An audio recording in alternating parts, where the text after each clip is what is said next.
একদিন সকালে আমাদের পাশের পাড়ার বৌদি হঠাৎ করে রাতের বেলায় যেন চিল্লামিল্লি করছে। আমরা তো ভয় পেয়ে গেলাম, কি হলো সেদিনকে তার বাড়িতে। অনেকক্ষণ পর জানতে পারলাম তার বাড়িতে নাকি রাতের বেলায় চোর এসেছে। এখন চোর না অন্য কি এসেছে, তার ওই রাতের বেলায় বদ্ধ গ্রামে আমরা আর কখনো বেরোতে দেখিনি। কিন্তু পরের দিন জানলাম ওদের বাড়িতে নাকি চোর আসেনি, এসেছে নাকি অন্য কিছু, কোনো অশরীরী ব্যাপার ঘটেছে নাকি ওদের বাড়ি। পরের দিন সকালে নাকি তাদের বাড়ির ছাদে নাকি গামছা জুতো পড়েছিল। এই শুনে তো পুরো গ্রাম অবাক হয়ে গেছে যে কি হয়েছিল অ্যাকচুয়ালি ওদের বাড়িতে ওদিন রাতে। সারা গ্রামে যখন আতঙ্ক পড়ে গেছে, পুরো গ্রাম জানতে চায় যে ওদের বাড়ি বহুদিন হলো গ্রামে এরকম কোনো খবর লটেনি। তাই তো আমরা বড়ই অবাক হয়ে গেছি যে ওদিনকে ওই পুচুদের বাড়িতে কি হয়েছিল। যে বাড়িতে ঘটেছিল সেই বাড়ির নাম হলো পুচু।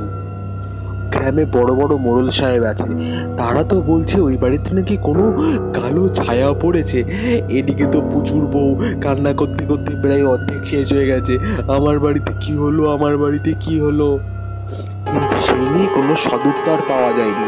গ্রামের মোড়ল সাহেব বলছে তোদের বাড়িতে অনেক কাল আগে কোনো এক কালো ছায়া পড়েছিল, তাই তো এরকম হয়েছে।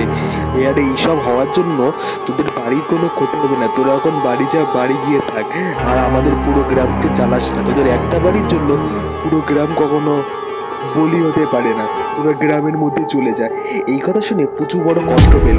পুচু ভাবছে প্রতিদিন রাতে আমার বাড়ির ছাদে এইসব কে ফেলাচ্ছে গামছা জুতো, তার মানে কি এটার পিছনে কি কেউ আমার বাড়িতে দুষ্টুমি করছে, না আমাকে কেউ জ্বালাতন করছে। পুচু একদিন রাতে ছাদে গিয়ে অপেক্ষা করে থাকে যে কে ফেলাচ্ছে এগুলো দেখার জন্য। ভয়াবহ দৃশ্য মতো সেদিনকে রাতেই পুচু আর ছাদের থেকে কখনো আর বাড়ি ফেরা হলো না। ছাদেই পুচুর লাশ পড়ে থাকলো। পুচুর বউ তো পুরো ভেঙে অজ্ঞান হয়ে গেল যে আমার বরের কি হলো, আমার বরের কি হলো।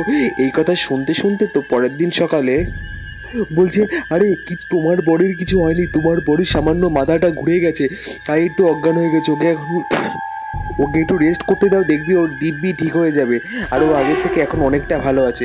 এই কথা শুনে পুচুর বউ কিছুটা শাস্তি পেল। শাস্তি পাওয়া বলতে গ্রামের মোড়ল সাহেব বলছে আরে তোর না ভয় নেই, তুই এরকম করে বেড়াচ্ছিস, তোর বউ এরকম হয়েছে। এই কথা শুনে পুচু বাড়ি চলে গেল। বড় পাইটাই লেগেছে পুচুর, পাটা ট্রিটমেন্ট করে হসপিটাল থেকে বাড়ি চলে নিয়ে গেল। পরের দিন সকালে আবার সেম ব্যাপার, সেই ছাদে জুতো, ছাদে সিঁদুর পড়ে আছে। পুচু তো এদিকে ভয়ে একেবারে কটমটো হয়ে আছে, আবার আমার বাড়ির ছাদে এইগুলো যেন কে ফেলেছে। পুচু যেন এবার পুরো শিওর যে কোনো অলৌকিক কাণ্ড এবার আমার বাড়িতে করছে। পুচু পাশের পাড়ায় গিয়ে তাদের এক সহকারী আত্মীয়কে নিয়ে এসে সে আবার বাড়িতে জাদু টোনা করে।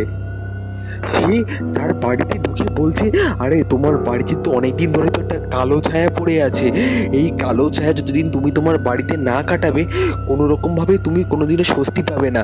আচ্ছা আচ্ছা আচ্ছা মশাই সাহেব আপনি বলেন এই কালো ছায়াটা আমি কি করে কাটাবো, আর এই কালো ছায়া যেন চিরজীবনের জন্য আমার বাড়ি থেকে চলে যায় তারও আপনি একটা ব্যবস্থা করে দেন। পুচু এই কথা শুনে বড় আনন্দ পায়। পুচু বলে আচ্ছা ঠিক আছে আমি ব্যবস্থা করে দিচ্ছি, আমি যেরকম বলবো আপনি ঠিক সেরকমটাই করবেন, আর আপনি দেখবেন আপনার বাড়ি আবার আগের মতো সুখ শান্তিতে ভরে আসবে। এই কথা শুনে পুচু বলে আচ্ছা ঠিক আছে বলেন এখন আমাকে কি করতে হবে। সেই মোল্লা সাহেব বলে এখন আপনাকে একটুখানি ধূপকাঠির গুঁড়ো আর দুমুঠো গোবর নিয়ে আসতে হবে আর একটা তুলসী গাছ, বাদ বাকি যা করার আমি মন্ত্র দিয়ে করে দেবো। পুচু একথা শুনে বড় আনন্দ পায়, বলে আচ্ছা আপনি দাঁড়ান আমি সন্ধ্যের মধ্যে বিকেলে সমস্ত কিছু ব্যবস্থা করে নেব। এই কথা শোনার পর পুচু সন্ধ্যের মধ্যে বিকেলে বাজার চলে যায়। বাজারে গিয়ে গুঁঠো গোবর থেকে শুরু করে তুলসী গাছ সমস্ত কিছু বাড়ির এক কর্নারে এনে জড়ো করে। বিকেলে যথাসাশী মোল্লা সাহেব এসে বলে আরে পুচু তোমার বাড়ির সরঞ্জামপাতি কোথায়, এখন তো আমার যজ্ঞ করতে হবে, যজ্ঞ করে তোমার বাড়ির কালো ছায়াকে সরিয়ে দিতে হবে। মোল্লা সাহেব যখন যজ্ঞ বসে বাড়ির ছাদের উপর থেকে একটা ঝিম ঝিম ঝিম আওয়াজ আসে। পুচু তো বুঝতে পারে না আওয়াজটা কিসের, কিন্তু মোল্লা সাহেবও বড় ঠাট্টাপানা লোক।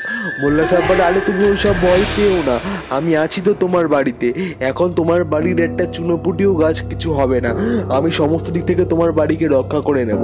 আর যেটা বলছি সেটা শোনো, এখন কেউ বাড়ির থেকে বেরোবা না, যজ্ঞ শেষ হবে তারপর তুমি বাড়ির থেকে বেরোবা।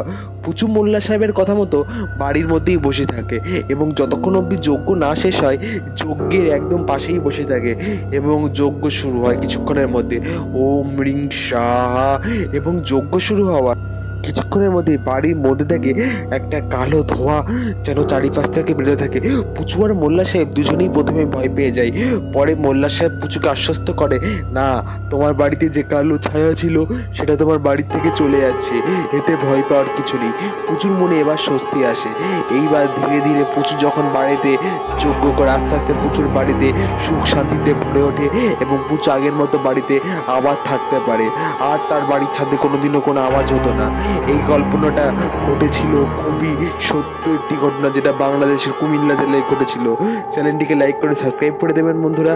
গল্পটি ভালো লাগলে আমাদের চ্যানেলে বিভিন্ন ভুতুড়ে গল্প এবং গা ছমছমে